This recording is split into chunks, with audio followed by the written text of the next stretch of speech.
San Juan Fisher. Mipasaka og hangyo si Hari Henry VIII nga tagaan siya og dispensasyon kang Catherine nga taga Aragon.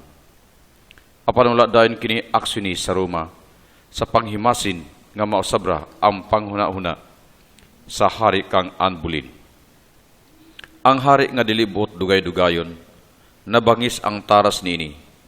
Gipatawag niya ang tanang obispo sa nasod sa Inglaterra. Gibanduan sila sa pagbuhat og resolusyon, pagdeklarar nga ang iyang kaminyoon kang Catherine usa ka mini.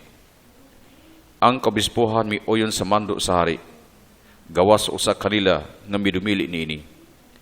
Kay dili sa buot nga ipadapli niya ang Dios aron lang pag-uyon sa kang Hari Henry nga binuang buang.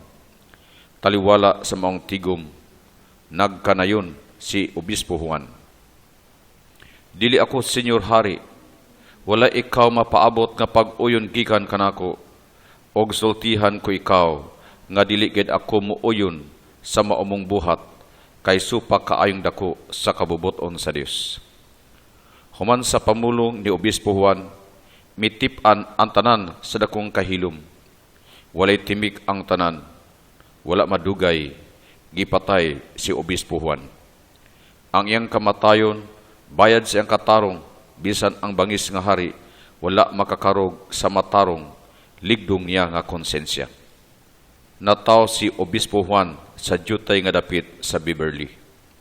Sa bata pa siya, dito siya magtubo sa umahan, kabadikahan. Ang dapit sa Beverly, nabantog ang katilingban niini nga maayo manayaw. Busa, dili ikatingala nga ang batanong Juan, batid sa sayaw og drama sa tablado. Sa matag panghilin sa maong lungsod, siya kauban sa sayaw nga ihalad sa maong pangilin. Sa panuigo na si Juan og 8, namatay ang iyang tatay. Siya ang kinamagulangan nga anak, og busa siya ang nahimong katabang prinsipal sa iyang nanay sa lihukon nga panginabuhi sa panimalay. Og namanso siya kaayo nini.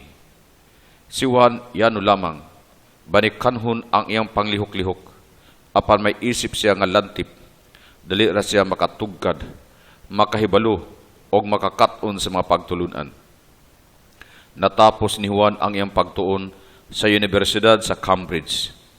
Human siya ordinahi sa pagkapari sa tuig 1491. Miuli siya sa Londres, og didto nahimo siyang magtutudlo kang umaabot nga Hari Henry.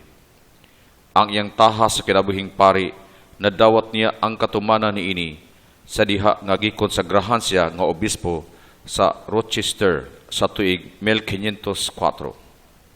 Sa lain nga pagkasulti, si Obispo Juan, usa ka obispo nga nagsubay sa katarong ug lagda sa maayong sulugoon sa Dios. Ang iyang lihok og kinabuhi walay tatsa, malampuon siya, malinawon og nagsubay sa kabubuton sa Dios. Si Hari Henry VIII naglagot kaniya, kay wala niya uyuni ang hangyo sa hari nga anulahon ang iyang kaminyoon ni Catherine. Busa nagpakanaog og usa ka dekrito ang hari, din ang hari sa Inglaterra munay mahimong pangulo sa simbahan, ug ang wala muuyon gipadakop gilayon o gibanlod sa bilangguan. Ang kahimtang sa bilangguan nakapadaot kayo sa panglawas ni Obispo Juan.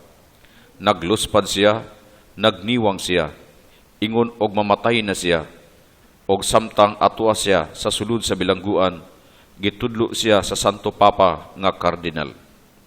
Sa diha nga ang hari nahibalo nga si Obispo Juan kardinal na, nagkanayon ang hari. Dili ako motugot nga madala dinhi sa Inglaterra ang kalo sa kardinal. Hinuon, malipayon ako sa pagpadala sa ulo ni Obispo Juan ngadto sa Roma. Sayo sa buntag sa Hunyo 22, 1535, giablihan og dako ang pultahan kung gahaan sa bilangguan. Gisultihan si Obispo Juan sa gwardya nga siya pagulon gawa sa silda sa dili pa ang kaudtuhon. Og unya gidala siya sa bitayan. Bisan siya tigulang na, apan mikatkat siya sa mga damba niini nga wala gani agaka, og mitindog siya atubangan sa katawhan. Ang iyang mga ngabil nagkutib-kutib sa mga pag-ampo pangandam pakigtagbo sa Dios. Sa wala pa siya mamulong ngadto sa katawhan, ya unang gipanalanginan ang sundalo nga berdugo, nga may muhunos siyang kinabuhi. Humani ini, nagkanayon siya. Katawhan nga Kristohanon, ani ako magpakamatay tungod sa pagtuo ni Kristo o sa iyang santos nga simbahan. O magpasalamat ako sa Dios, nga wala ako tugkig kahadlok sa kamatayon. But ako nga kamumutabang kanako sa pag-ampo, nga sa akong kamatayon o sa ako ng pagkamatay, dili ka mo mahadlok sa pagbarog sa pagtuo nga matuod o pagpanalipod ni anang pagtuuha. O magaampo ako nga ang Diyos magluwas kang hari hindri. Ang tingog ni Obispo Juan naglanog-lanog sa tinaw kaayo ug ang pundok sa katawhan mikuray ang tanan. Unya miluhod ug miampo siya. Miawit sa pasalamat sa labing mainiton og matandugon, og ang katawhan nga nagtan-aw kaniya miduyog sa pag-ampo uban kaniya. Ang iyang liog nining gutlua gitao na sa mahait nga suwab sa ipitan, og diha-diha gilayon naputol dayon. Iputlan sa liog si Obispo Juan tungod siyang paglaban, way lunga-lunga nga pagbarog sa kamaturan. Niini walay duha-duha, gidawat dahil siya sa himaya sa langit.